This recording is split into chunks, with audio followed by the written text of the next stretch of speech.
아주 오래전 인간이 아직 도시라는 것을 꿈꾸기도 전이었습니다. 티그리스와 유프라테스가 바다를 향해 흘러내리던 그 광활한 습지 어딘가, 갈대가 바람에 살랑이고 물 한 개가 새벽 하늘을 덮던 그 땅 위에 인류의 첫 번째 질문이 태어났습니다. 우리는 어떻게 여기까지 왔는가? 누가 우리에게 불을 다루는 법을 가르쳤고 씨앗을 언제 뿌려야 하는지를 알려주었으며 별을 보며 계절을 읽는 방법을 전해 주었는가? 그 질문에 대한 답을 고대 메소포타미아 사람들은 가지고 있었습니다. 그리고 그 답은 우리가 오늘 학교에서 배우는 역사보다 훨씬 오래되고 훨씬 낯설고 어쩌면 훨씬 깊은 곳에 있었습니다. 에리두라는 도시 이름을 기억해 두시기 바랍니다. 지금의 이라크 남부 페르시아만에서 그리 멀지 않은 곳에 한때 서 있었던 그 도시는 수메르 전통에서 세상에서 가장 먼저 세워진 도시로 기억됩니다. 하늘에서 왕권이 내려오기 이전, 신들이 아직 이 세상의 윤곽을 완성하기 전, 그 에리두의 강가에 처음 발을 디딘 존재들이 있었습니다. 그들의 이름은 아눈나키가 아니었습니다. 많은 분들이 아눈나키라는 이름을 먼저 떠올리실 것입니다. 하늘에서 내려온 신들, 거대한 힘을 가진 존재들, 인류를 빚어내고 지배했다는 전승. 그 이름은 현대의 신비주의와 대중문화 속에서 수없이 반복되었습니다. 그러나 오늘 밤 우리가 이야기할 존재들은 그보다 더 오래되었고 메소포타미아 원문 기록 속에서 더 근본적인 자리를 차지하고 있는 존재들입니다. 그들은 압칼루라 불렸습니다. 우리말로 옮기자면 현자 혹은 지혜로운 자들 7명이었고 각자 다른 지식을 품고 있었으며 인간이 문명이라고 부를 수 있는 것을 갖기도 전에 이미 이 땅에 나타났다고 전해집니다. 이 이야기는 신화일 수도 있습니다. 은유일 수도 있고 잃어버린 기억의 조각일 수도 있습니다. 그러나 수천 년 전 점토판 위에 갈대 펜으로 눌려 새겨진 그 기록들이 말하는 것은 분명합니다. 문명은 인간 스스로 발명한 것이 아니라 누군가에게 배운 것이었다고. 오늘 밤 그 기억의 조각들을 하나씩 들여다보겠습니다. 부서진 점토판 사이사이에 신전벽의 색바랜 부조 위에 그리고 오래된 갈대밭의 바람소리 속에 남겨진 이야기를 서두르지 않아도 됩니다. 이 이야기는 천천히 읽혀야 합니다. 마치 밤이 찾아오듯 조용하고 부드럽게 에리두의 지평선을 떠올려 보십시오. 해가 기울며 수평선 위로 붉은 빛을 펼칠 때 습지의 물 위에 그 빛이 잔물결처럼 퍼지던 그 풍경을 갈대들은 키가 컸고 물새들은 소리 없이 내려앉았으며 멀리서 강물이 흘러오는 소리만이 이 세상의 전부였습니다. 그 고요함 속에서 인류는 아직 아무것도 몰랐습니다. 씨앗을 언제 뿌려야 하는지, 진흙을 어떻게 구워야 단단해지는지, 별들이 무엇을 말하는지, 모든 것이 처음이었던 그 시절의 막막함이란 우리가 상상하는 것보다 훨씬 더 깊고 무거웠을 것입니다. 그 막막함 속에 7존재가 나타났다고 수메르의 기록은 말합니다.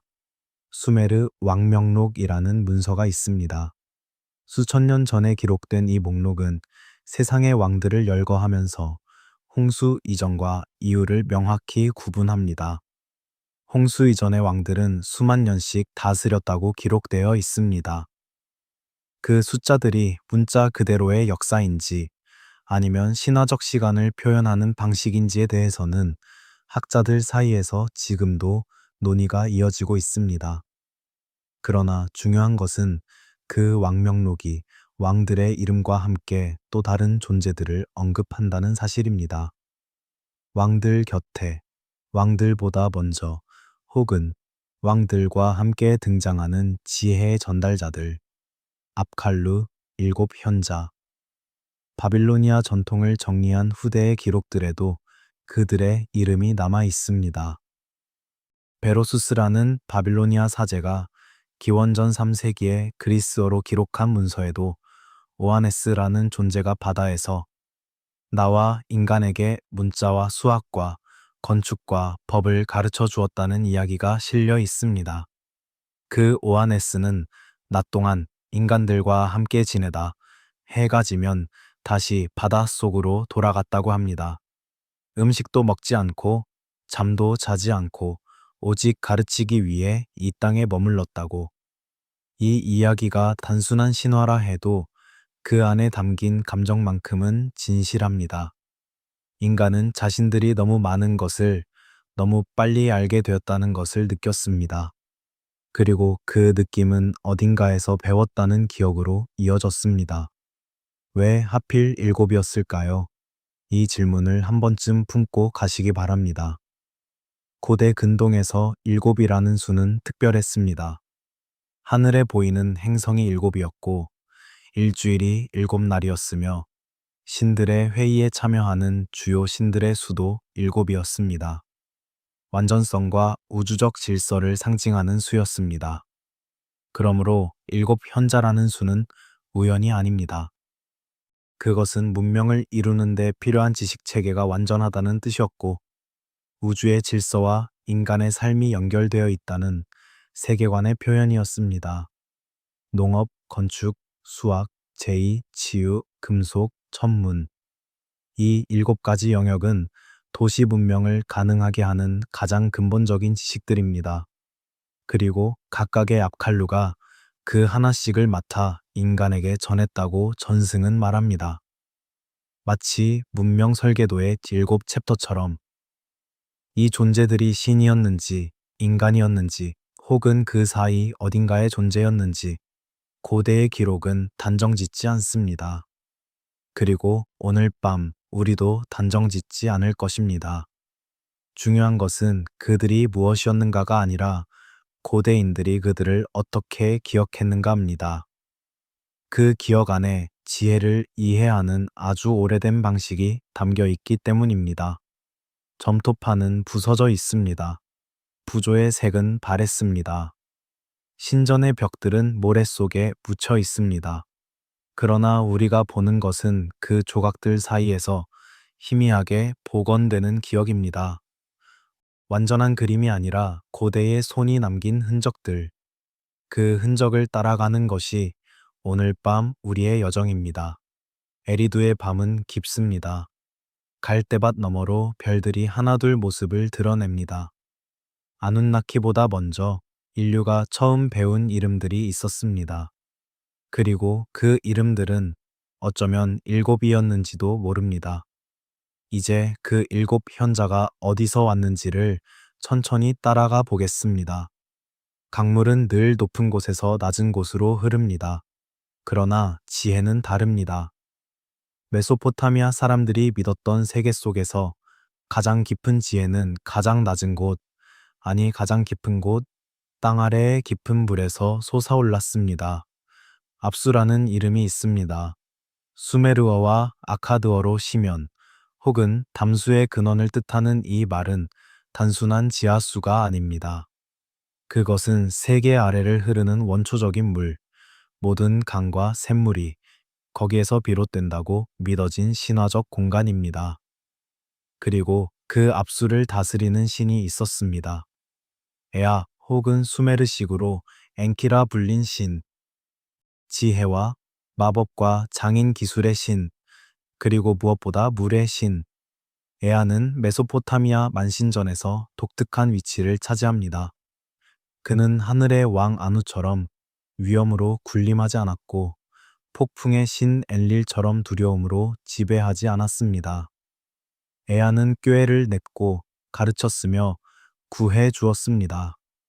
인간이 위기에 처할 때마다 그것을 해결하는 지혜를 내어준 것은 대부분 에아였습니다.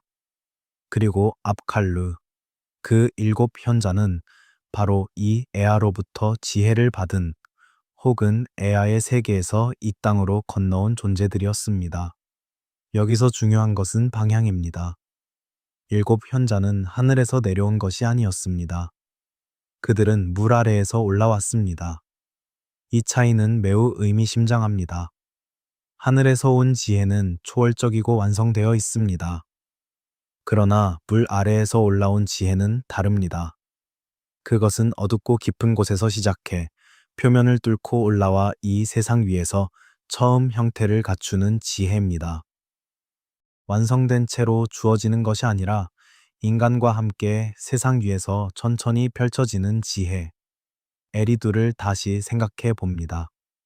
이 도시는 수메르 전통에서 세상에서 가장 먼저 세워진 도시입니다. 그리고 에리두에 주시는 에아였습니다. 에아의 신전이 에리두에 있었고 에아의 압수가 에리두 신전 아래에 있다고 믿어졌습니다. 그러므로 에리두는 단순한 인간의 정착지가 아니었습니다. 그것은 지하의 신성한 물이 땅 위로 이어지는 문턱이었습니다. 깊은 세계와 인간 세계가 만나는 경계. 에리두 유적은 실제로 발굴되었습니다. 그 유적에서 가장 놀라운 것 중 하나는 같은 자리에 수천 년에 걸쳐 신전이 반복해서 세워졌다는 사실입니다.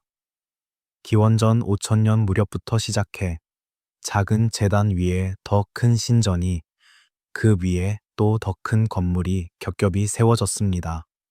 모든 새로운 세대는 이전 신전을 허물지 않고 그 위에 새로운 것을 얹었습니다. 마치 기억 위에 기억을 쌓듯이. 그 자리가 신성하다는 것을 알았기 때문에 그 신성함을 지우지 않기 위해 사람들은 같은 땅 위에 계속 돌아왔습니다. 이것이 에리두입니다. 그리고 이 에리두의 물가에서 압칼루들이 처음 모습을 드러냈다고 전승은 말합니다. 그들의 외형을 묘사한 기록과 도상이 남아 있습니다. 어떤 묘사에서 그들은 물고기, 가죽 혹은 물고기 형상의 망토를 두른 인물로 등장합니다. 물고기 머리가 사람의 머리 위를 덮고 물고기 꼬리가 뒤로 늘어집니다. 처음 이 도상을 보면 괴이하게 느껴질 수 있습니다. 그러나 메소포타미아적 상징 체계 안에서 이것은 매우 명확한 언어입니다. 물고기는 담수의 세계에서 오는 존재입니다. 물속에서 숨쉬고 물의 깊이를 알며 인간이 볼 수 없는 세계를 헤엄쳐 다닙니다. 물고기는 에아의 세계에 속한 생명입니다. 그러므로 물고기의 형상을 두른 존재는 에아의 세계, 즉 지혜와 담수의 깊은 영역에서 온 자라는 뜻입니다. 그것은 무서운 괴물이 아니라 신성한 영역의 대사입니다. 두 세계 사이를 이동하는 자, 물 아래의 지식을 물 위의 땅으로 가져오는 자, 후대의 도상, 특히 시나시리아 시대의 부제서는 압칼루가 더 명확한 형태로 나타납니다. 어떤 것은 독수리 날개를 가진 인간으로, 손에는 정화의식에 쓰이는 원뿔과 물통을 들고 있습니다. 또 어떤 것은 여전히 물고기, 가죽을 두르고 있습니다. 이 존재들은 궁전의 문 양옆에 서서 내부를 지키는 수호자로 그려집니다. 그러나 이것은 후대의 모습입니다. 처음에 그들은 수호자가 아니었습니다. 그들은 교사였습니다. 에아와 압칼루 사이의 관계를 이해하기 위해 에아의 두 가지 본질을 함께 생각해야 합니다. 물과 지혜. 이 두 가지가 왜 하나의 신에게 속하는가를 고대 메소포타미아 사람들은 자연스럽게 이해했을 것입니다. 물은 생명의 근원입니다. 그러나 단순히 마시는 물이 아닙니다. 땅을 적시고 씨앗을 틔우고 홍수로 세상을 바꾸기도 하는 물.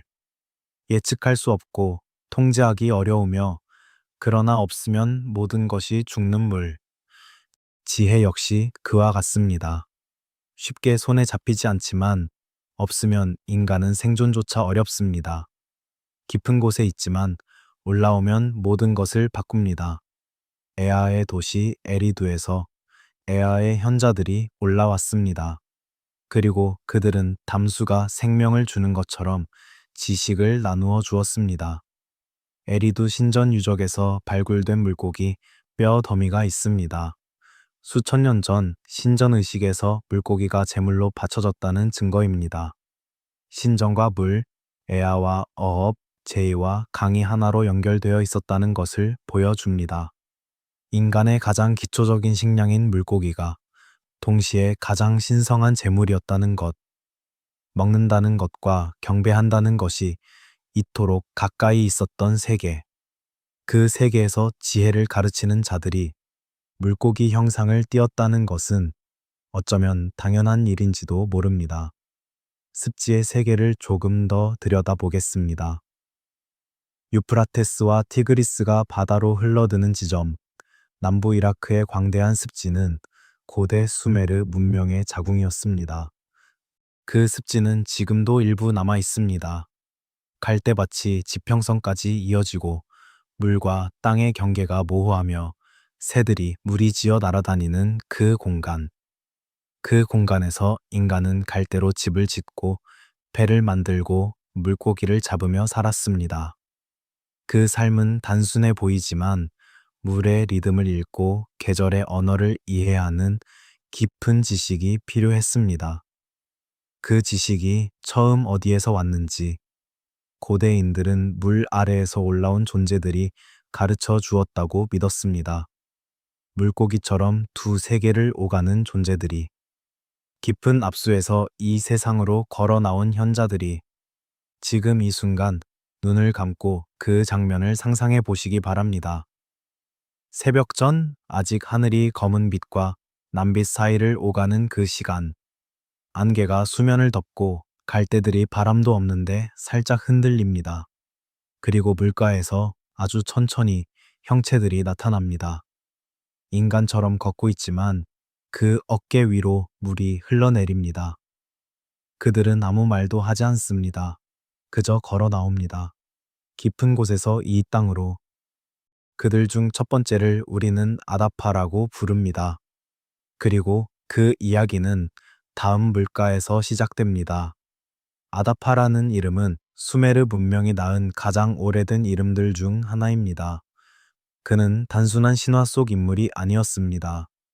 에리두의 현자, 에아가 직접 지혜를 나누어 준 첫 번째 인간, 혹은 첫 번째 인간과 신의 중간 어딘가에 있는 존재. 그의 이름은 행정 기록에도, 종교 문서에도, 지혜 문학에도 등장합니다. 왕들은 자신을 아다파의 후계자라고 불렀고, 사제들은 그가 세운 제의 절차를 따랐습니다. 그는 역사화된 인물이면서 동시에 문명의 원형이었습니다. 아다파에 관한 가장 유명한 이야기는 아카드어로 기록된 점토판에서 복원되었습니다. 이야기는 이렇게 시작됩니다. 아다파는 에리두에서 에아를 위해 일했습니다. 신전에 빵을 구웠고 제물로 쓸 물고기를 잡았으며 신전에 필요한 것들을 조달했습니다. 어느 날 그가 배를 타고 바다에 나가 고기를 잡고 있을 때 남쪽 바람의 신수툼이 갑자기 불어닥쳐 배를 뒤집었습니다. 분노한 아다파는 바람의 날개를 꺾어 버렸습니다. 바람의 신을 이긴 것입니다. 이 사건이 하늘에 주신 아누의 귀에 들어갔고 아누는 아다파를 하늘로 불러 올렸습니다. 재판을 받으러. 그런데 아다파를 하늘로 보내기 전 에아가 그에게 조언을 했습니다. 하늘에서 음식이나 물을 권하더라도 절대 먹지 말라고. 그것은 죽음의 양식일 것이라고. 아다파는 그 말을 따랐습니다. 그러나 실제로 아누가 그에게 내민 것은 죽음의 양식이 아니었습니다. 그것은 생명의 빵이었고 영생의 물이었습니다. 아다파는 에아의 경고를 믿어 그것을 거부했고 영생을 얻을 기회를 잃었습니다. 왜 에아는 그를 속였을까요? 이것이 이야기에서 가장 깊은 질문입니다. 한 가지 해석은 에아가 실수를 했다는 것입니다. 그러나 더 깊은 해석은 에아가 의도적으로 아다파를 인간으로 남게 했다는 것입니다.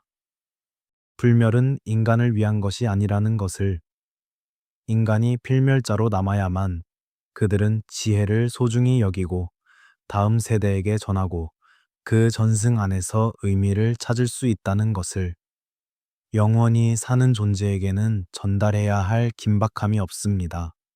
죽기 때문에 배우고 죽기 때문에 가르치는 것입니다. 아다파는 하늘에서 내려왔을 때 지혜를 가지고 왔습니다. 영생 대신 지식을, 그리고 그 지식으로 인간 사회를 세웠습니다. 아다파가 세운 것들을 생각해 보겠습니다. 가장 먼저 빵을 굽는 법. 이것이 사소하게 들릴 수 있습니다. 그러나 고대 메소포타미아에서 빵을 굽는다는 것은 문명의 핵심 행위였습니다. 야생의 곡물을 재배하고 알곡을 분리하고 재분하고 반죽하고 발효시키고 정확한 온도의 화덕에서 굽는 전 과정은 수백 가지의 지식과 기술이 맞물려야만 가능합니다. 그리고 그 빵은 신전에서 신에게 바치는 제물이기도 했습니다. 먹는다는 것과 경배한다는 것이 하나로 연결된 행위. 그 연결을 처음 만든 자가 아다파였습니다. 그는 또한 제사 절차를 세웠습니다. 어떤 날에 무슨 제물을 바치고 어떤 말을 해야 하며 어떤 순서로 의식을 진행해야 하는지. 이것은 단순한 종교적 관습이 아닙니다. 그것은 인간 사회가 시간을 구조화하는 방식이었습니다. 재의 일정이 곧 달력이었고, 달력이 곧 농사 계획이었으며, 농사 계획이 곧 도시 생존의 기반이었습니다. 아다파가 세운 제 질서는 사회 전체의 시간 감각을 만든 것입니다. 정결 의식도 그의 유산 중 하나입니다. 신전에 들어가기 전 무엇을 씻어야 하고 어떤 것은 만지면 안 되며 어떤 상태의 몸이 신성한 공간에 들어갈 수 있는지. 이 규정들은 오늘날의 시선으로 보면 종교적 미신처럼 보일 수 있습니다. 그러나 그 안에는 위생, 공동체 규범, 사회적 경계 설정, 공간의 의미에 대한 인식이 담겨 있습니다. 정결함이란 단지 몸의 문제가 아니라 어떤 공간에서 어떤 태도로 존재해야 하는지에 관한 문제였습니다. 물고기를 다루는 지식 역시 아다파의 것이었습니다. 어느 계절에 어느 물고기가 풍부한지, 어떻게 어획해야 다음 해에도 물고기가 돌아오는지, 그물을 어떻게 짜고 어떻게 쳐야 하는지. 이것은 생태적 지식입니다. 단순히 잡는 기술이 아니라 자연의 리듬을 읽고 그 리듬 안에서 인간의 필요를 맞추는 지식, 지속 가능한 삶의 방식을 아다파는 물고기를 통해 가르쳤습니다. 아다파에 관한 원문 기록에서 반복되는 단어가 있습니다. 메숄, 즉 이해력 혹은 해석 능력. 아다파가 인간에게 남긴 가장 큰 선물은 정보가 아니라 해석 능력이었다는 것입니다. 신의 뜻을 읽는 법, 자연의 징조를 읽는 법, 하늘의 움직임을 읽는 법, 세상에서 의미를 찾아내는 능력. 그 해석 능력이 없었다면 인간은 쌓이는 정보 속에서 방향을 잃었을 것입니다. 별이 많다고 해서 항해가 가능한 것이 아닙니다. 별들 사이의 관계를 읽고 그것을 방향과 계절로 번역하는 능력이 있어야 합니다. 아다파는 그 번역 능력을 가르쳤습니다. 이 이야기를 듣고 있는 분들 중에는 영생을 거부한 것이 비극처럼 느껴지는 분들도 계실 것입니다. 그 기회를 놓치다니 하는 안타까움. 그러나 메소포타미아 지혜 문학 전체를 보면 영생은 오히려 인간의 비극적인 욕망으로 그려지는 경우가 많습니다. 길가메시는 친구의 죽음 이후 영생을 찾아 세상을 헤맸지만 결국 돌아온 것은 지혜였습니다. 영생을 얻지 못하는 대신 그는 자신의 도시를 더 깊이 이해하게 되었습니다. 아다파의 이야기도 그와 같습니다. 그는 죽음을 피하지 못했습니다. 그러나 죽는 인간이 어떻게 질서를 세우고 어떻게 지식을 다음 세대에게 전하며 어떻게 신성한 것과 관계 맺을 수 있는지를 보여주었습니다. 그것이 인간의 방식이었습니다. 영원하지 않기 때문에 더 소중히 여기고 사라지기 때문에 전하는. 아다파는 그 인간의 방식을 처음으로 온전하게 구현한 존재였습니다. 신전의 화덕이 식어가는 새벽, 빵 굽는 냄새가 아직 공기 중에 남아있는 그 시간, 젊은 서기관들이 점토판 위에 갈대펜을 누르며 어젯밤 사제에게 배운 것을 복기하는 그 장면 안에 아다파의 유산이 살아 있습니다. 죽은 자의 지식이 산 자의 손끝에서 다시 살아나는 순간, 문명은 그렇게 세대와 세대 사이에서 숨을 쉬었습니다. 이제 나머지 6현자들의 이야기로 들어가겠습니다. 아다파가 씨앗이었다면 그들은 그 씨앗 곁에서 뿌리를 내린 나무들이었습니다. 아다파 이후의 이야기를 전하는 기록들은 완전하지 않습니다. 점토판은 부서졌고 이름들은 필사 과정에서 변형되었으며 어떤 것들은 아예 지워졌습니다. 그러나 그 조각들 사이에서 윤곽은 남아 있습니다. 6현자가 있었고 그들은 각각 다른 지식의 씨앗을 이 땅에 심었다는 것. 첫 번째 축을 이야기하겠습니다. 금속과 도구입니다. 구리가 녹아 흘러내리는 것을 처음 본 인간은 무엇을 느꼈을까요?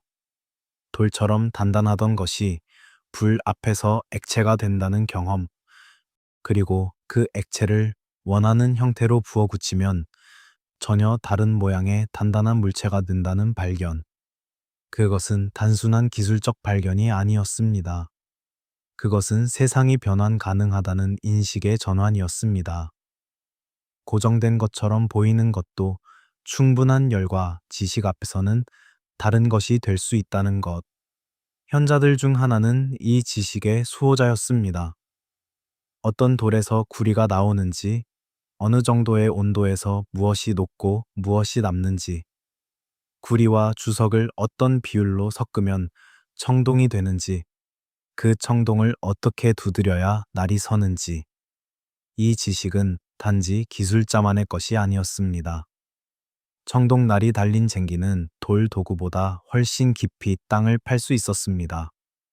수확이 늘었고 인구가 늘었으며 도시가 가능해졌습니다. 금속 기술은 생산의 혁명이었습니다. 그리고 혁명은 항상 사회 구조를 바꿉니다. 더 많이 생산하면 더 많이 저장해야 하고, 더 많이 저장하면 더 많은 사람이 농사 외의 일을 할 수 있게 됩니다. 금속을 다루는 사람, 기록하는 사람, 의식을 주관하는 사람, 건물을 짓는 사람, 분업이 시작됩니다. 분업은 도시의 언어입니다. 두 번째 축은 수학과 천문입니다. 밤하늘을 올려다보는 것이 감성이라면 그 별들의 이름을 붙이고 그 이름 사이의 관계를 수로 표현하는 것은 지성입니다. 어떤 현자는 그 수를 가르쳤습니다. 하늘의 별들이 특정한 패턴으로 움직인다는 것, 그 움직임이 계절과 연결된다는 것, 그 계절이 농사와 연결된다는 것, 이 연결의 사슬을 처음 완성한 것이 현자의 가르침이었다고 전승은 말합니다. 60진법이라는 것이 있습니다.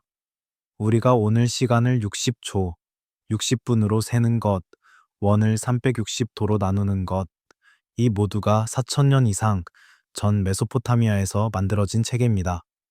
왜 60인가? 60은 2, 3, 4, 5, 6, 10, 12, 15, 20, 30으로 모두 나누어집니다. 수를 다루기 위한 가장 편리한 기반이었습니다. 이 체계가 오늘날 우리의 시계와 지도에 살아있다는 것은 그 지식이 얼마나 깊이 인류 문명의 뼈대에 박혀 있는지를 보여줍니다. 세 번째 축은 건축과 비례입니다. 진흙 벽돌 하나를 쌓는 것은 누구나 할 수 있습니다. 그러나 수백만 개의 벽돌을 쌓아 그것이 수천 년을 버티는 구조물이 되게 하려면 다른 종류의 지식이 필요합니다. 기단의 폭과 높이의 비율, 하중의 분산 방식, 두께와 강도의 관계, 열과 습기에 의한 팽창을 고려한 이음새, 그리고 가장 중요하게 방향. 성소는 특정한 방향을 바라보아야 했습니다.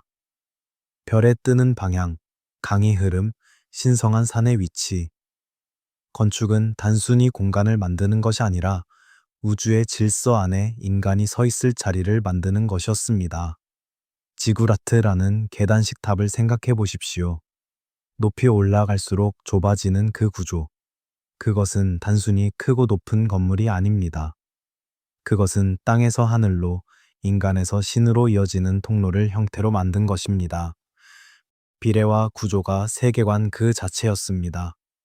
그 세계관을 최초로 형태로 옮기는 법을 가르친 것이 건축의 현자였습니다. 네 번째 축은 의술입니다. 식물의 세계를 아는 것과 병을 고치는 것은 연결되어 있습니다. 어떤 잎이 열을 내리고 어떤 뿌리가 통증을 줄이며 어떤 수액이 상처를 아물게 하는지, 이 지식은 수천 번의 관찰과 시행착오 끝에 얻어진 것입니다. 그러나 현자의 전승에 따르면 그 지식은 처음부터 체계적으로 주어졌습니다. 단순한 민간 요법이 아니라 몸의 구조를 이해하고 병의 원인을 파악하며 치료의 순서를 정하는 체계적 방법론으로. 메소포타미아의 의학 문서들 중 일부는 매우 정교한 진단 체계를 보여줍니다. 증상의 위치, 시간대, 환자의 상태에 따라 다른 처방을 내리는 방식. 의사이자 제사장이었던 이들은 몸의 질서를 우주의 질서와 연결하여 이해했습니다. 균형과 불균형, 과잉과 결핍. 이 개념들은 오늘날 의학에서도 낯설지 않습니다. 다섯 번째 축은 농업과 수리 공학입니다. 물을 다루는 것이 문명의 시작이었습니다. 티그리스와 유프라테스는 비옥한 땅을 만들어 주었지만 동시에 예측 불가능한 홍수로 모든 것을 쓸어가기도 했습니다. 그 물을 통제하는 것, 수로를 파고 둑을 쌓으며 물을 필요한 곳으로 이끄는 것, 이것이 가능해지면서 비로소 안정적인 농업이 시작되었습니다. 그리고 안정적인 농업이 있어야 도시가 가능합니다. 어떤 계절에 씨를 뿌리고 어떤 계절에 거두는지, 땅을 어떻게 쉬게 해야 다음 해도 같은 수확이 나오는지, 물을 어떻게 배분해야 모든 밭이 골고루 수혜를 입는지. 이 지식은 개인의 생존을 넘어 공동체의 운영 방식을 결정합니다. 농업의 현자는 어떤 의미에서 최초의 사회 설계자였습니다. 여섯 번째 축은 제의와 전복입니다. 자연의 조짐을 읽는 것, 새가 어느 방향으로 날아가는지, 양의 간이 어떤 모양인지, 꿈속에서 어떤 것이 나타났는지, 달이 특정한 모양일 때 무슨 일이 일어나는지, 오늘날의 시선으로는 미신처럼 보일 수 있습니다. 그러나 이 체계는 사회적 결정을 내리는 방법이었습니다. 전쟁을 언제 시작할지, 왕을 언제 즉위시킬지, 신정건축을 언제 시작할지, 중요한 결정 앞에서 인간은 자신을 넘어선 어떤 질서와 연결되고 싶어 했습니다. 그 연결을 가능하게 하는 체계가 전복이었습니다. 이 여섯 가지 지식을 다시 보면 그것들이 서로 분리된 것이 아님을 알 수 있습니다. 수학 없이는 건축이 없고, 천문 없이는 농업 일정이 없으며, 재해 없이는 공동체의 시간 감각이 없습니다. 의술 없이는 노동력이 유지되지 않고, 금속 없이는 농업 도구가 개선되지 않습니다. 이 여섯은 하나의 문명을 이루는 여섯 개의 기둥이었습니다. 그리고 아다파를 포함한 일곱 현자는 그 기둥 하나씩을 세운 자들로 기억되었습니다. 어느 한 명의 영웅이 세운 문명이 아닙니다. 각자 다른 지식을 가진 일곱이 함께 세운 것, 그리고 그 일곱이 모여야만 인간 사회가 비로소 지속될 수 있었다는 것. 어쩌면 일곱 현자는 일곱 명의 실존 인물이 아니라 문명이 필요로 하는 일곱 개의 근본 지식이 사람의 모습을 빌어 나타난 것인지도 모릅니다. 그리고 인간은 그 지식을 신성한 것으로, 가르쳐 준 자를 현자로, 그 가르침이 이루어진 시간을 태초로 기억했습니다. 지식은 처음부터 위대하게 태어나지 않습니다. 그것은 작은 화덕에서, 좁은 수로 옆에서, 밤하늘을 올려다보는 한 사람의 눈 속에서 조용히 시작됩니다. 그리고 그것이 다음 사람에게 전해지고 또 다음 사람에게 전해질 때 비로소 문명이 됩니다. 일곱 현자는 그 전달의 첫 번째 골이었습니다. 이제 그 지식이 어떻게 하나의 배움의 집을 만들었는지를 따라가겠습니다. 신전은 기도하는 곳이었습니다. 그러나 그것만이 아니었습니다.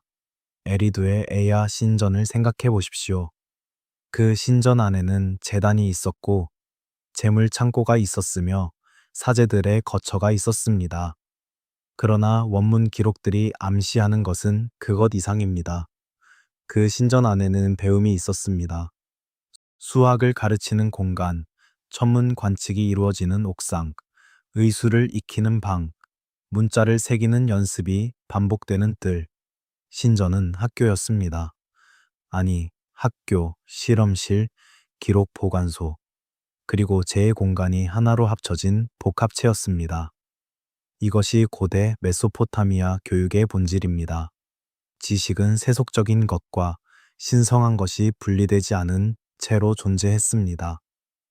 별을 관측하는 것은 동시에 신의 뜻을 읽는 것이었고, 빵을 굽는 것은 동시에 신에게 바치는 제물을 만드는 것이었으며, 환자를 치료하는 것은 동시에 신이 부여한 몸의 질서를 회복시키는 것이었습니다. 알과 믿음이 하나였던 세계. 그 세계에서 배움을 이어받는 사람들은 어떻게 선발되었을까요? 기록들은 말합니다. 학생들은 선택된 소수였다고. 그러나 그 선택의 기준이 단순히 지적 능력이었던 것은 아닙니다. 절제, 인내, 경청하는 태도, 섬기는 마음. 지식은 단지 영리한 자에게 주어지는 것이 아니라 그것을 감당할 수 있는 자에게 주어졌습니다. 지식은 정보가 아니라 책임이었기 때문입니다. 에두바라는 이름이 있습니다. 수메르어로 점토판의 집이라는 뜻입니다. 이 학교는 기원전 3000년대부터 기원전 2000년대에 걸쳐 메소포타미아 도시들에 존재했습니다. 물론 에리두의 에다바가 일곱 현자의 시대와 직접 연결된다고 단정할 수는 없습니다. 그러나 그 학교의 전통이 훨씬 이른 시기의 배움 체계로 거슬러 올라간다는 점은 많은 학자들이 인정합니다. 에두바에서 가르친 것들이 무엇인지, 어떤 문서들이 남아있는지를 보면 그 안에 담긴 지식의 뿌리가 얼마나 깊은지를 짐작할 수 있습니다. 수학 교육을 먼저 살펴보겠습니다. 에두바에서 학생들이 남긴 점토판들 중 많은 수가 수학 연습 문제입니다. 단순한 덧셈 뺄셈이 아닙니다. 면적 계산, 부피 계산, 비율, 수로의 단면 설계, 건물의 하중 계산, 달력 계산. 이 문제들은 오늘날의 수학 교과서에 실어도 이상하지 않을 수준입니다. 4000년 전에 이미 이런 수준의 수학이 교육되고 있었다는 것, 그 수학의 배경에는 60진법이 있었습니다. 앞서 이야기했듯 60이라는 수는 많은 수로 나누어지기 때문에 매우 편리합니다.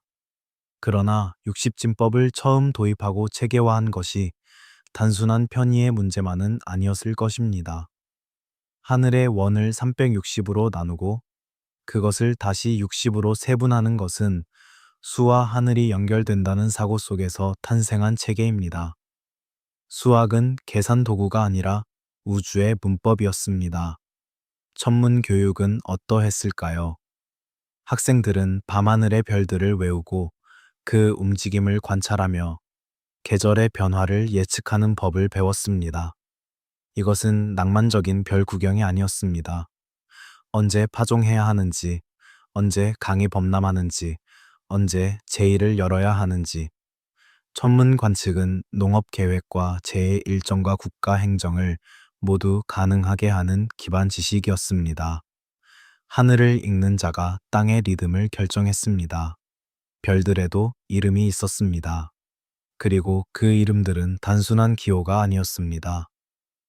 각 별자리는 신화와 연결되었고, 신화는 제의와 연결되었으며, 제의는 사회 질서와 연결되었습니다. 하늘의 이름들을 안다는 것은 세계를 이해하는 언어를 아는 것이었습니다. 의술 교육은 놀랍도록 체계적이었습니다. 메소포타미아 의학 문서들에는 수백 종의 약초가 기록되어 있고 각각의 사용법과 용량이 기술되어 있습니다. 진단의 절차도 있었습니다. 어디가 아프고 언제부터 아팠으며 어떤 상황에서 더 심해지는지 이 정보를 바탕으로 처방을 결정하는 체계. 오늘날의 임상진료와 구조적으로 매우 유사합니다. 고대인들이 몸에 대해 이미 많은 것을 알고 있었다는 것, 그리고 그 알을 체계화하여 가르쳤다는 것은 주목할 만한 사실입니다. 금속 교육도 있었습니다. 어느 광석에서 어떤 금속이 나오는지, 재련의 온도와 시간, 합금의 비율, 도구를 만드는 과정. 이 지식은 매우 정밀해야 했습니다. 금속의 비율이 조금만 달라도 도구의 강도가 달라지고 온도가 맞지 않으면 원하는 형태가 나오지 않습니다. 이 정밀함을 가르치는 데에는 오랜 수련이 필요했고 그 수련의 과정이 신전의 작업장 안에서 이루어졌습니다. 문자 교육은 이 모든 것의 기반이었습니다. 처음 수메르 문자는 그림에 가까웠습니다. 소 머리를 그리면 소를 뜻했고 물결을 그리면 물을 의미했습니다. 그러나 시간이 지나면서 이 그림들이 단순화되고 추상화되었습니다.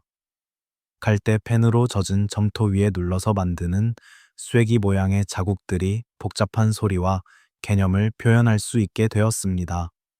서령 문자의 탄생입니다. 이 변화가 너무 빠르게 일어났다는 점이 흥미롭습니다. 단순한 그림 기에서 복잡한 문자 체계로의 전환이 지나치게 짧은 시간에 이루어졌다고 보는 시각이 있습니다. 마치 이미 어딘가에 체계가 있었던 것처럼 그 체계를 현자들이 가져왔다는 전승이 이 관찰과 공명합니다. 기록의 힘을 생각해 보겠습니다. 기록이 없다면 지식은 한 세대와 함께 사라집니다. 위대한 의사가 죽으면 그의 처방도 죽고 뛰어난 수학자가 떠나면 그의 방법도 함께 사라집니다. 그러나 점토판 위에 새겨진 지식은 그 사람이 없어진 뒤에도 남습니다. 1000년 뒤의 학생이 그것을 읽고 배울 수 있습니다.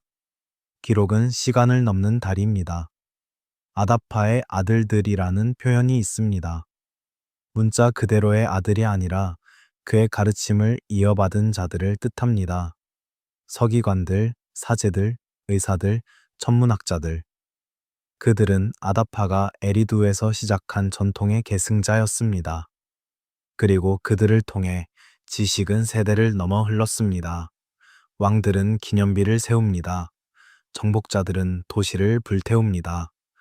그러나 문명을 진짜로 지탱한 것은 왕의 이름이 새겨진 돌 기둥이 아니라 이름 없는 서기관들이 새벽마다 점토를 반죽하고 갈대 펜을 다듬으며 어제 배운 것을 오늘 새기던 그 반복적인 행위였습니다. 새벽이 오기 직전 신전의 뜰에 어린 학생들이 앉아 있습니다. 손끝에는 아직 굳지 않은 점토판이 있고 눈에는 어젯밤 사제에게 들은 이야기가 아직 생생합니다. 하늘은 별들이 하나둘 쓰러지기 시작하는 그 색깔이고 강에서 새벽 바람이 불어옵니다. 그 학생들이 고개를 들어 하늘을 올려다보며 별 이름을 중얼거립니다. 어제 배운 이름들. 그 이름들이 무엇을 의미하는지를 아직 다 알지 못하지만 반복하다 보면 언젠가 알게 되리라는 것을 압니다. 그것이 에리두의 학교였습니다. 그리고 그것이 문명의 시작이었습니다. 이 배움이 세계를 어떻게 바꾸었는지를 이제 따라가겠습니다. 한 사람이 강 앞에 서 있습니다. 강은 크고 강하며 예측할 수 없습니다. 비가 많이 내린 해에는 둑을 넘어 모든 것을 쓸어가고 비가 적은 해에는 말라 비틀어진 땅만 남깁니다. 그 앞에서 인간은 작습니다. 그러나 인간이 강에 수로를 파는 법을 배웠을 때 그 관계가 바뀌기 시작했습니다. 티그리스와 유프라테스 사이의 땅, 오늘날 이라크의 대부분을 차지하는 그 평원은 세상에서 가장 비옥한 땅 중 하나입니다. 두 강이 매년 봄 범람하며 영양분이 가득한 흙을 쌓아 놓기 때문입니다. 그러나 그 비옥함은 동시에 위험입니다. 범람의 시기와 규모를 예측하지 못하면 심은 것이 모두 물에 잠길 수 있습니다. 그 불확실성을 통제하는 것이 문명의 첫 번째 과제였습니다. 수로를 파는 것부터 시작했습니다. 강에서 물을 끌어와 밭으로 이끄는 수로. 그것은 단순한 도랑이 아니었습니다. 경사를 계산해야 했고 폭과 깊이를 정해야 했으며 물이 너무 빠르지도 너무 느리지도 않게 흐르도록 설계해야 했습니다. 이 계산이 없으면 수로는 무너지거나 막힙니다. 수학이 필요했습니다. 그리고 수학을 가르친 것은 현자들이었습니다. 수로 하나가 완성되면 그 수로에서 물을 받아 먹는 밭들이 생깁니다. 그 밭들은 서로 다른 사람들의 것입니다. 그 사람들 사이에서 물을 어떻게 배분할 것인지에 대한 규칙이 필요합니다. 규칙이 생기면 그것을 기록해야 합니다.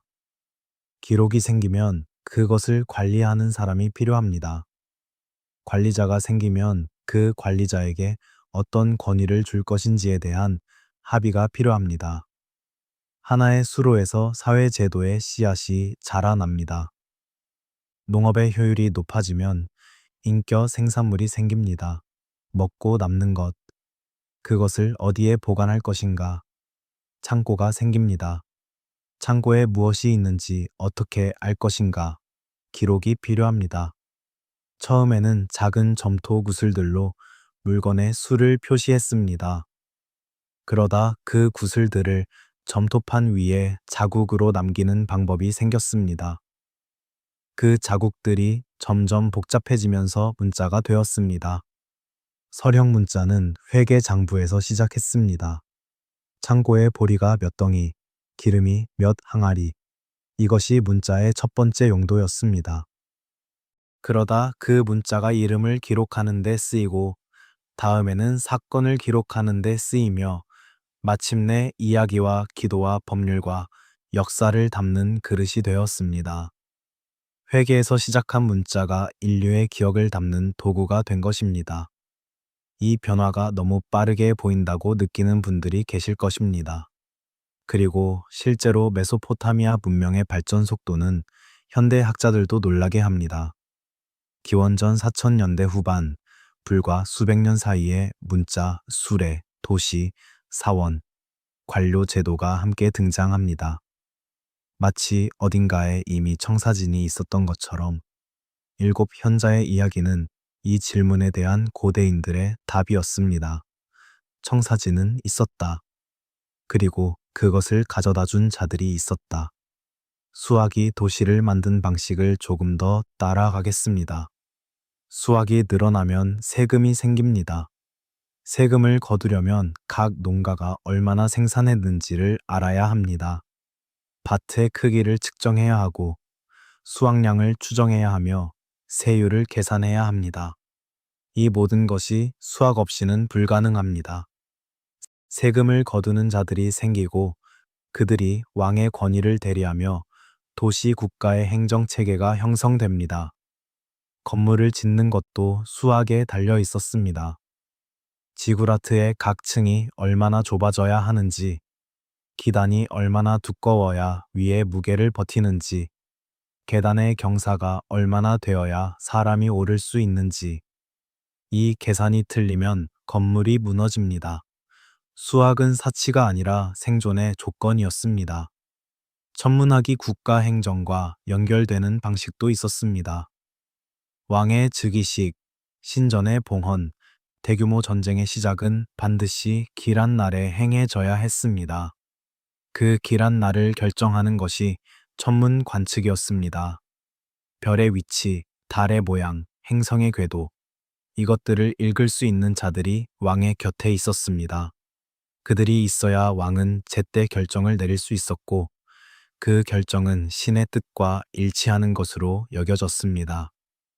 금속이 사회를 바꾼 방식은 이미 이야기했지만 한 가지를 더 덧붙이겠습니다. 청동 무기가 가능해지면서 전쟁의 규모가 달라졌습니다. 더 강한 무기를 가진 집단이 더 넓은 땅을 지배할 수 있게 되었고, 그 지배 영역 안에서 세금과 노동력을 동원할 수 있게 되었습니다. 제국의 씨앗입니다. 금속은 농사를 도왔지만 동시에 전쟁을 가능하게 했습니다. 지식은 항상 두 방향을 가집니다. 진흙 벽돌로 지은 집을 상상해 보십시오. 그 집은 비를 막고 바람을 막습니다. 그러나 집을 짓는 것은 단순히 비와 바람을 피하는 것만이 아닙니다. 집이 있다는 것은 여기가 내 곳이라는 의미입니다.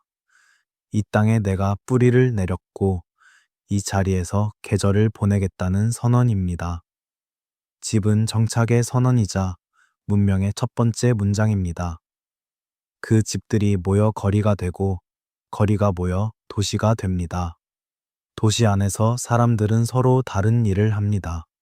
어떤 사람은 농사를 짓고, 어떤 사람은 빵을 굽고, 어떤 사람은 금속을 다루고, 어떤 사람은 기록을 남기고, 어떤 사람은 별을 봅니다. 이 다양성이 가능하려면 한 사람이 모든 것을 하지 않아도 될 만큼의 인격이 있어야 합니다.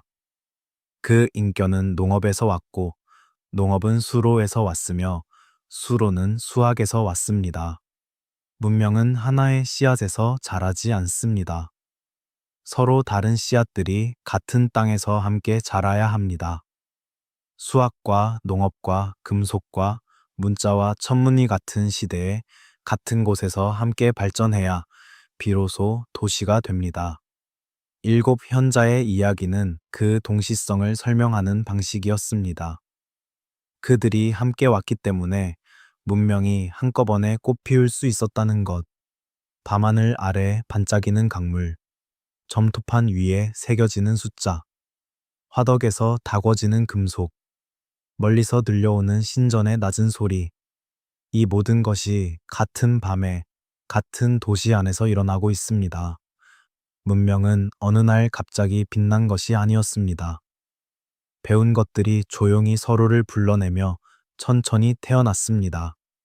그리고 그 문명에 물이 찾아왔습니다. 물은 오는 것을 미리 알리지 않습니다. 강 상류에 비가 많이 내렸다는 것을 하류의 사람들은 물이 발목을 적시기 시작할 때야 비로소 느낍니다. 그 물이 무릎까지 오고 허리까지 오고 어깨까지 오는 사이에 도시는 숨을 댑니다. 고고학자들이 남부 이라크의 도시들을 발굴했을 때 그들은 층위 사이에서 이상한 것을 발견했습니다. 문화층과 문화층 사이, 도시와 도시 사이에 아무것도 없는 두꺼운 진흙층이 있었습니다. 생활의 흔적이 전혀 없는 순수한 침적층, 홍수가 쓸고 간 자리입니다. 고대 도시 수르팍에서, 그리고 우르에서, 그리고 에리두에서 같은 패턴이 발견되었습니다. 이것이 메소포타미아 대홍수 전설의 지질학적 근거입니다. 어느 시점에 아마도 여러 번에 걸쳐 티그리스와 유프라테스가 동시에 대규모로 범람하는 사건이 있었습니다. 그 사건은 당시 사람들에게 세계의 끝처럼 느껴졌을 것입니다. 자신들이 알던 모든 것이 물 아래로 사라지는 경험. 수메르의 홍수 이야기는 길가메시 서사시의 11번째 서판에 담겨 있습니다. 그리고 그보다 오래된 수메르어 버전도 존재합니다. 신들이 홍수를 보내기로 결정했고 에아는 지우스드라라는 경건한 왕에게 그것을 미리 알려 배를 만들게 했습니다. 그 배에 모든 생명의 씨앗을 실었고 홍수를 피했습니다. 이 이야기의 구조는 놀라울 만큼 유사한 버전들이 전 세계에 존재합니다. 히브리 성경의 노아, 그리스의 드칼리온, 인도의 마누, 메소아메리카의 여러 전승들, 그 유사성이 무엇을 의미하는지에 대해서는 다양한 해석이 있습니다. 실제 대홍수의 기억이 여러 문화에 독립적으로 남아있다는 것일 수도 있고, 이야기 구조가 문화 교류를 통해 전파된 것일 수도 있습니다. 오늘 밤 우리에게 중요한 것은 다른 지점입니다. 홍수 이야기 안에서 살아남는다는 것이 무엇을 의미했는가? 단순히 생명을 보존하는 것이 아니었습니다. 배 안에 실은 것들을 보십시오. 씨앗, 동물들, 그리고 어떤 전승에서는 지식과 기록, 살아남는다는 것은 문명의 씨앗을 보존한다는 뜻이었습니다. 몸만 살아남아서는 안 됩니다. 다음 세대가 다시 시작할 수 있도록 과거의 지혜를 함께 건네야 합니다. 7현자와 홍수를 연결하는 전승이 있습니다. 그 전승에 따르면 대홍수가 오기 전 7현자 혹은 그들의 마지막 계승자들은 자신들이 지닌 지식이 물에 잠겨 사라질 것을 알았습니다. 그래서 그들은 그것을 보관했습니다. 점토판을 역청으로 감싸고 씨앗들을 건조한 용기에 담고 의학 지식을 기록한 문서들을 신전 지하에 봉인했습니다. 홍수가 물러난 뒤 사람들이 그 봉인된 저장소를 찾아 다시 꺼내었습니다. 그리고 그것으로 문명을 다시 세웠습니다. 이 이야기가 실제 역사적 사건인지 아니면 상징적 서사인지는 우리가 단정할 수 없습니다. 그러나 그 서사가 표현하는 감정은 진실합니다. 지식은 사라지지 않아야 한다. 아무리 큰 재난이 와도 인간이 배운 것은 보존되어야 한다. 그것이 있어야 다음 시대가 시작될 수 있기 때문이다. 역청으로 봉한 용기를 상상해 보십시오. 검고 끈적한 역청이 점토 용기의 이음새를 빈틈없이 메우고 있습니다. 그 안에 세 겹으로 말린 갈대로 싼 점토판이 들어 있습니다. 신전 지하의 가장 건조한 방, 돌로 막힌 입구, 그리고 그 방 안의 어둠. 물이 도시를 삼킬 때에도 그 어둠 안에서 지식은 잠들어 있습니다. 홍수가 물러가면 땅이 드러납니다. 진흙 냄새가 가득한 세계, 그리고 살아남은 사람들이 돌아옵니다. 신전의 잔해 속에서 막힌 돌을 치우고 그 안의 용기를 꺼냅니다. 뚜껑을 열고 역청을 벗겨내고 갈대 포장을 풀면 점토판이 나옵니다. 물에 젖지 않은 수천 년 전의 기록들. 그것을 읽는 사람의 손이 떨립니다. 문명은 처음부터 다시 시작한 것이 아니었습니다. 기억을 재발굴하며 재건한 것이었습니다. 이 이야기 안에서 7현자의 역할이 새롭게 보입니다. 그들은 단순히 문명을 가르친 교사가 아니었습니다. 그들은 재난 속에서도 지식이 사라지지 않도록 보관한 자들이기도 했습니다. 문명을 접어 보관하고 다음 시대가 다시 펼칠 수 있도록 남겨둔 자들. 이 장의 감정선은 두려움이나 절망이 아닙니다. 침잠입니다. 물이 올라오고 도시가 잠기고 불빛이 하나씩 꺼지는 동안 몇몇 사람들이 조용히 일을 합니다. 두려워하거나 울거나 도망치는 것이 아니라 점토판을 싸고 씨앗을 담고 용기를 봉하는 일. 이것이 더 큰 용기의 모습이었습니다. 당장의 생존보다 다음 시대를 위해 무언가를 남기는 것. 우트나피쉬 팀은 홍수에서 살아남아 영생을 얻었습니다. 그러나 그의 진짜 유산은 영생이 아니었습니다. 그것은 씨앗이었고 기억이었으며 다음 시대에 건네진 이야기였습니다. 살아남은 것이 아니라 전달한 것이 그를 기억하게 만들었습니다. 홍수는 세계를 지웠을지 모릅니다.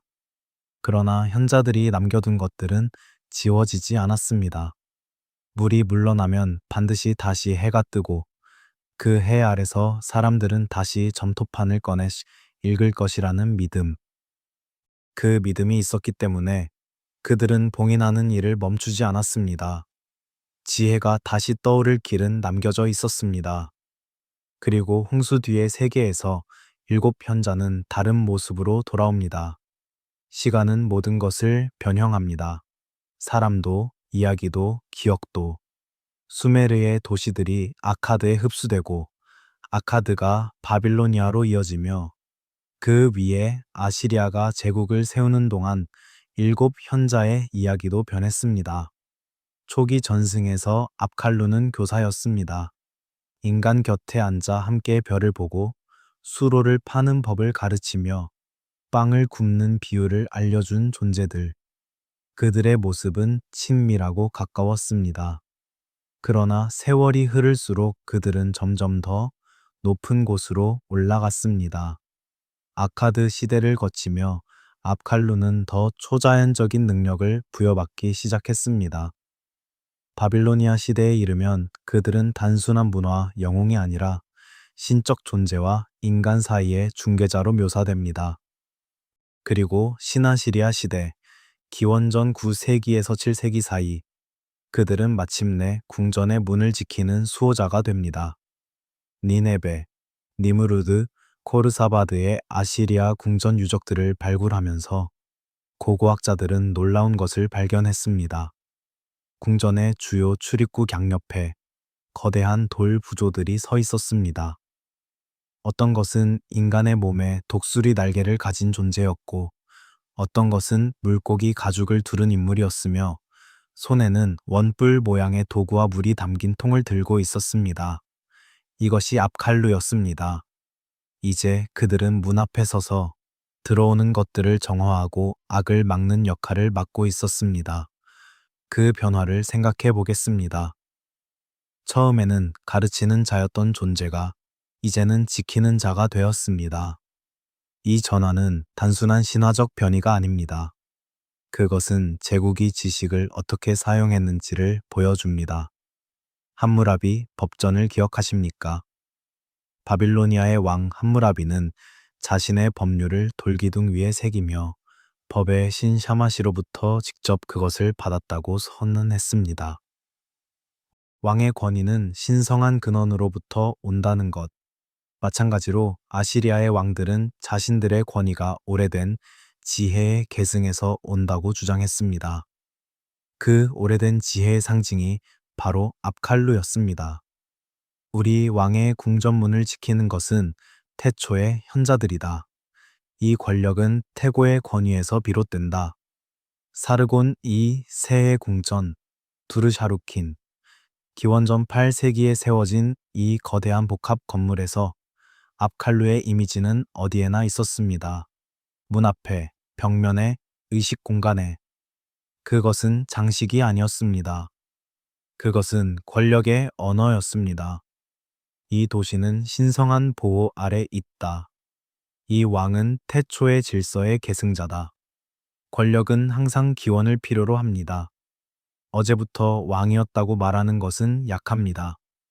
태초부터 이어진 질서의 일부라고 말하는 것이 강합니다. 아눈나키가 하늘에서 왕권을 내려보냈다는 것, 압칼루가 태초의 지혜를 가르쳤다는 것, 이 이야기들은 단순한 신화가 아니었습니다. 그것은 정치적 정당성의 언어였습니다. 그러나 그 과정에서 무언가가 달라졌습니다. 처음에 압칼루는 특정 도시나 왕의 것이 아니었습니다. 그들은 인류 전체에게 지식을 준 존재들이었습니다. 그러나 궁전 문 앞에 세워진 압칼루는 이제 그 궁전에 그 왕의 것이 되었습니다. 보편적 지혜의 상징이 특정 권력의 수호자로 변한 것입니다. 이것은 메소포타미아만의 이야기가 아닙니다. 모든 제국이 이 과정을 겪습니다. 오래된 이야기들이 권력의 언어로 번역되는 것, 그 번역 과정에서 원래의 의미가 변형되고 때로는 지워지기도 합니다. 그러나 흥미로운 것은 변형이 일어나도 원래의 기억이 완전히 사라지지는 않는다는 점입니다. 아시리아 궁전 문 앞에 서서 물통을 든 압칼루는 그 모습이 변했어도 여전히 물과 연결되어 있습니다. 에아의 세계와의 연결이 끊어지지 않았습니다. 날개가 달리고 크기가 커졌어도 손에 든 도구는 여전히 정화와 치유의 도구입니다. 지키는 자가 되었어도 그 지킴의 방식은 여전히 가르침의 방식과 연결되어 있습니다. 기억은 변형된다고 해서 사라지지는 않습니다. 형태가 달라질 뿐입니다. 그리고 그 달라진 형태 속에서도 원래의 실을 찾아내는 것이 이 이야기를 읽는 우리의 작업입니다. 아슈르바니팔 도서관을 생각해 보십시오. 기원전 7세기 니네베의 아시리아의 마지막 대왕 아슈르바니팔이 세운 그 도서관에는 3만 개 이상의 점토판이 수집되어 있었습니다. 왕은 제국 전역에 사람들을 보내 오래된 문서들을 모으게 했습니다. 수메르의 전승, 아카드의 서사시, 의학문서, 전복기록, 신화들. 그 중에는 길가메시 서사시도, 아트라시스 홍수 이야기도, 압칼로에 관한 기록들도 포함되어 있었습니다. 왜 그는 그것을 수집했을까요? 단순한 학문적 호기심이 아니었습니다. 과거의 지혜를 보유함으로써 자신이 그 지혜의 계승자임을 선언하는 것이었습니다. 오래된 지식을 가진 자가 왕권을 정당화할 수 있었던 세계에서 도서관은 단순한 책 창고가 아니라 권위의 저장소였습니다. 그 도서관이 기원전 612년에 니네베가 함락될 때 불타지 않았다면 우리는 얼마나 더 많은 것을 알 수 있었을까요? 타다만 점토판들 사이에서 발견된 것들이 이미 이렇게 많은 이야기를 전해주는데 불타버린 것들 속에는 또 무슨 이야기가 있었을까요? 잃어버린 기억들. 그 상실이 조용히 슬픕니다. 한때 인간에게 빵 굽는 법과 별 읽는 법을 가르치던 존재들이 이제는 제국의 문턱에서 침묵 속에 도시를 지켜보고 있습니다. 그들의 눈에는 무엇이 보였을까요? 자신들이 가르쳤던 지식이 권력의 도구가 된 것을, 자신들이 나누어 준 지혜가 이제 소수의 손에 집중된 것을. 그들은 무슨 생각을 했을까요? 돌 속에 갇힌 그들은 아무 말도 하지 않습니다. 그러나 기억은 계속 살아 움직입니다. 메소포타미아를 넘어 더 넓은 세계로. 메소포타미아의 하늘과 인도의 하늘은 같은 별을 공유합니다. 다른 이름으로 불렸지만 같은 별자리들이 두 문명 위에서 회전했습니다. 그리고 두 문명 모두에서 지혜는 처음부터 인간 것이 아니었다고 기억했습니다. 인도의 베다 전통에는 사프타리시라는 개념이 있습니다. 7리시 혹은 7현자. 히말라야나 신성한 공간에 머물며 신으로부터 지식을 받아 인간에게 전한 7존재들. 그들은 베다 찬가의 전수자들이며 우주적 지식의 첫 번째 수신자들입니다. 하늘에서는 큰 곰자리의 7별이 사프타리시를 상징한다고도 합니다. 구조가 너무 닮았습니다. 7이라는 수. 신성한 영역에서 인간 세계로 지식을 전하는 존재들. 각자 다른 영역의 지식을 담당하는 분업. 인간 사회에 처음부터 있지 않았던 지식이 외부에서 주어졌다는 인식. 이 유사성이 단순한 우연인지, 문화 교류의 결과인지, 아니면 인간이 공통으로 가지는 어떤 사고 구조의 표현인지는 말하기 어렵습니다. 이집트를 생각해 보겠습니다. 이집트 전통에서 문명의 시작은 신들의 시대와 연결됩니다. 오시리스는 농업과 문명을 가르쳤고 토트는 문자와 지혜와 의술을 인간에게 주었습니다. 파라오는 신들의 계승자로서 우주 질서를 땅 위에서 유지하는 책임을 맡습니다. 문명의 지식은 하늘에서 왔고 그것을 유지하는 것은 신성한 의무라는 인식. 피라미드를 생각해 보십시오. 그 기하학적 정밀함을. 기원전 2500년 무렵에 지어진 기자의 대피라미드는 오늘날에도 그 정밀함이 설명되기 어려운 수준입니다. 밑면의 내변이 거의 완벽한 정사각형을 이루고 방위가 놀랍도록 정확하게 동서남북을 가리키며 내부 공간의 비례가 수학적으로 의미 있는 관계를 유지합니다. 이집트인들은 그 지식이 어디에서 왔다고 생각했을까요? 신들로부터라고 말했습니다. 메소포타미아도 이집트도 인도도 그리스도 같은 대답을 했습니다. 처음 이 지식은 우리 것이 아니었다. 가르쳐준 자들이 있었다. 그리스에는 7현인이라는 전통이 있습니다. 솔론, 달레스, 소크라테스가 아니라 그 이전 기원전 6세기 무렵에 활동했던 7명의 지혜로운 인물들. 그들은 철학자이자 정치가이며 시인이었습니다. 탈레스, 솔론, 킬론, 비아스, 클러블로스, 미타쿠스, 페리안드로스. 그들이 남긴 말들은 신전 기둥에 새겨졌습니다. 너 자신을 알라, 지나침을 삼가라 같은 말들. 그리스의 7현인은 메소포타미아의 압칼루와는 매우 다릅니다. 그들은 신화적 존재가 아니라 역사적 인물들입니다. 그러나 그 구조는 여전히 공명합니다. 7이라는 수, 문명의 기초가 되는 지혜를 전한 자들. 그들의 말이 도시의 규범이 된 것, 에녹 전승도 살펴볼 필요가 있습니다. 히브리 성경에서 에녹은 걸어 다니다가 신이 데려간 사람으로만 간략히 등장하지만 에녹 1서와 에녹 2서 같은 외경 문헌들에서 그는 훨씬 풍부한 이야기의 주인공입니다. 그리고 에녹 1서에는 감시자라는 존재들이 등장합니다. 하늘에서 내려와 인간과 함께 살며 금속 다루는 법, 약초의 효능, 별의 관측, 마법을 가르쳐 준 존재들.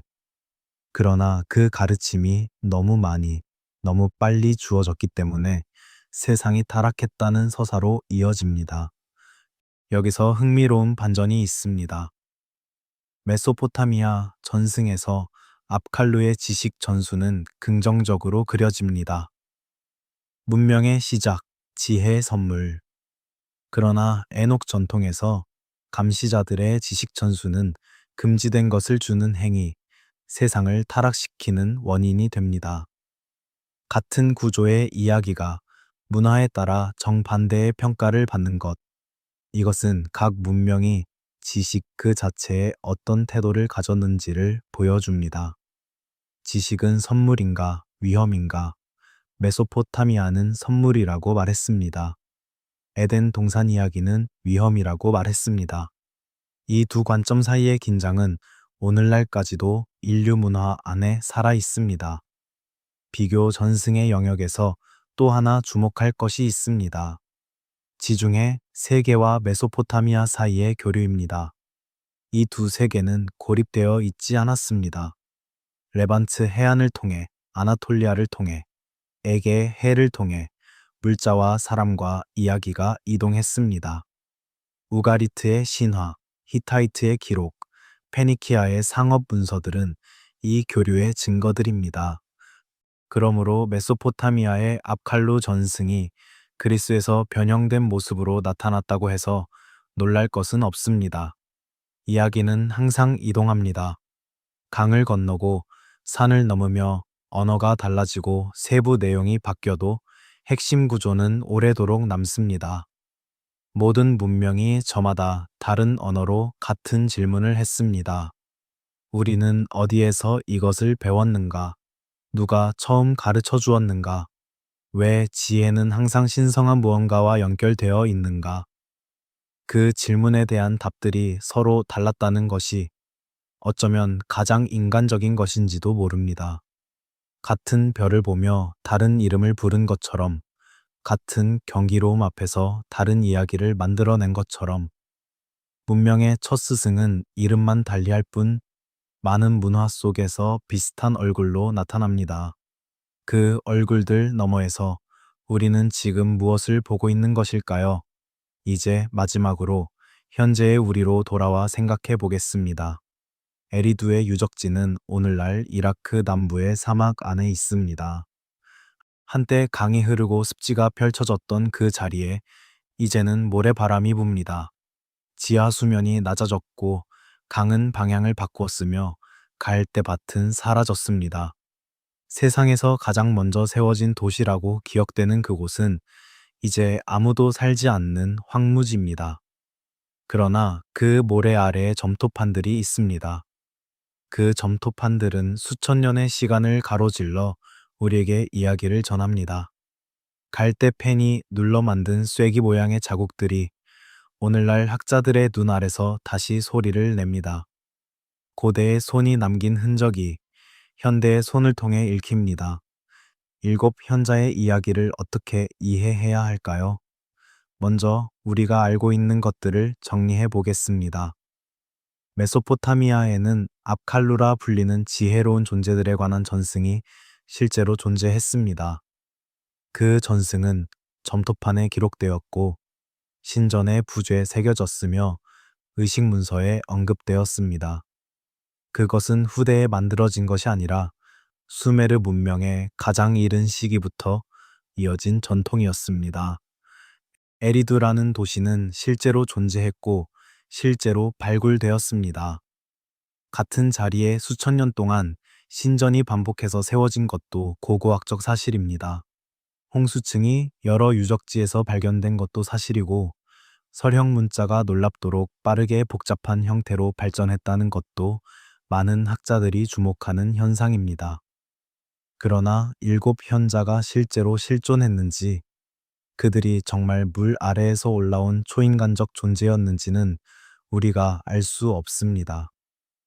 그리고 오늘 밤 이 이야기는 그것을 증명하거나 반증하려 하지 않았습니다.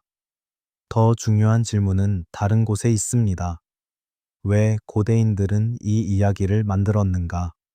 왜 문명의 시작을 설명할 때 어디서나 가르쳐 준 존재들의 이야기가 등장하는가? 한 가지 답은 인간의 지적 겸손함에서 찾을 수 있습니다. 자신들이 이루어낸 것들이 너무 위대하게 느껴졌을 때 고대인들은 그것을 오직 자신들의 능력으로 돌리기 어려웠을 것입니다. 별을 읽고 강을 다루고 금속을 녹이고 문자를 만든 것, 이것들이 어떻게 가능했는가? 분명 도움이 있었을 것이다. 가르쳐 준 자가 있었을 것이다. 그 인식 안에는 아름다운 무언가가 있습니다. 오만하지 않으려는 태도. 자신들의 지식이 자신들만의 것이 아니라 어딘가 더 큰 질서와 연결되어 있다는 감각. 압칼루는 어쩌면 그 감각이 인격화된 모습이었는지도 모릅니다. 또 다른 답은 지식 전달의 중요성에 대한 인식입니다. 아다파가 영생 대신 지혜를 선택했듯 고대 메소포타미아 사람들에게 지식을 전하는 것은 영생보다 더 가치 있는 것이었습니다. 그리고 그 전달을 처음 시작한 존재들이 기억되어야 했습니다. 시작이 있어야 전통이 있고 전통이 있어야 지식이 세대를 넘을 수 있기 때문입니다. 지금도 우리는 같은 일을 합니다. 중요한 것을 배웠을 때 우리는 누구에게 배웠는지를 기억합니다. 스승의 이름을 댑니다. 그 스승의 스승도 기억하려 합니다. 지식의 계보를 만드는 것, 그 본능이 고대에는 일곱 현자의 전승으로 나타났을 것입니다. 메소포타미아 학자들이 압칼루에 대해 쓴 문서들이 있습니다. 그 중 하나인 압칼루와 에아의 관계를 다루는 문서는 일곱 현자를 에아의 대리인으로 묘사하면서 그들이 가져온 지식의 신성함을 강조합니다. 학문적으로 이 문서를 읽는 방식이 있고 신비주의적으로 읽는 방식이 있습니다. 그리고 오늘 밤 우리가 한 것처럼 그 이야기 안에 담긴 인간적 감정을 따라 읽는 방식이 있습니다. 어떤 방식이 옳은지보다 어떤 방식이 우리에게 더 많은 것을 보게 해주는지가 더 중요할 수 있습니다. 원문 기록들이 제시하는 몇 가지 과감한 해석들이 있습니다. 일곱 현자의 지식이 선사시대의 고도로 발달한 문명에서 왔다거나 봉인된 저장소가 실제로 존재해 고대의 지식을 후대까지 전달했다거나 메소포타미아와 이집트와 인도의 일곱 현자 전통이 하나의 공통 근원을 가진다거나 이런 해석들을 단정적으로 받아들이거나 단정적으로 거부하는 것보다 고대 세계가 우리가 생각하는 것보다 더 복잡하고 더 연결되어 있었을 수 있다는 가능성을 열어 두는 것이 지혜로울 것입니다. 우리가 아는 것은 이것입니다. 메소포타미아 문명은 실제로 존재했고 그것은 인류 역사상 가장 놀라운 발전 중 하나였습니다. 그 문명 안에서 사람들은 일곱 현자의 기억을 수천 년 동안 소중히 간직했습니다. 그 기억이 무엇을 의미하는지에 대해서는 아직도 발굴되지 않은 점토판들이 더 많은 것을 말해 줄 것입니다. 이제 다시 처음으로 돌아가겠습니다. 에리두의 강가, 밤에 깊어 별들이 선명하게 보이는 시간, 갈대가 바람에 흔들리고 강물이 조용히 흐릅니다. 오늘 밤 우리가 함께 여행한 길은 에리두에서 시작해 에리두로 돌아옵니다. 7현자가 있었습니다. 물에서 올라온 것인지, 하늘에서 내려온 것인지, 아니면 인간의 가장 깊은 기억 속에서 태어난 것인지 우리는 모릅니다.